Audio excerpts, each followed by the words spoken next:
ना सुननी ही नहीं आती। वो छोटी सी बात पे अपने हस्बैंड का, अगर वो अपनी अम्मी के साथ ज़्यादा देर बैठ गया वो उस पर गुस्सा कर लेंगी।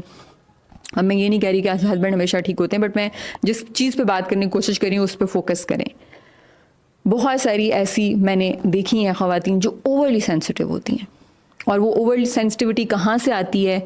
वो ओवर सेंसिटिविटी उनके अपने पेरेंट्स से आ रही होती है, क्योंकि उन्होंने अपनी बेटियों को हथेली का छाला बना के रखा होता है। उनको वो ट्रेनिंग घर में सख्ती वाली हुई नहीं होती, तो वहाँ पे ससुराल में जाके उनको ज़रा सी भी कोई चीज़ उनके मिजाज के ख़िलाफ़ होगी, वहाँ पे फिर उनका रिएक्शन शुरू हो जाएगा, और वो बेचारी अपने लिए भी मसला क्रिएट करती हैं, वालदैन के लिए भी मसला क्रिएट करती हैं, और जिसके साथ जाती हैं उसके लिए भी मसला क्रिएट करती हैं।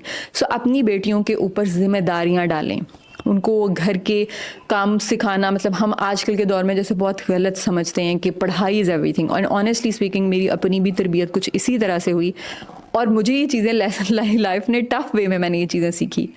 अभी भी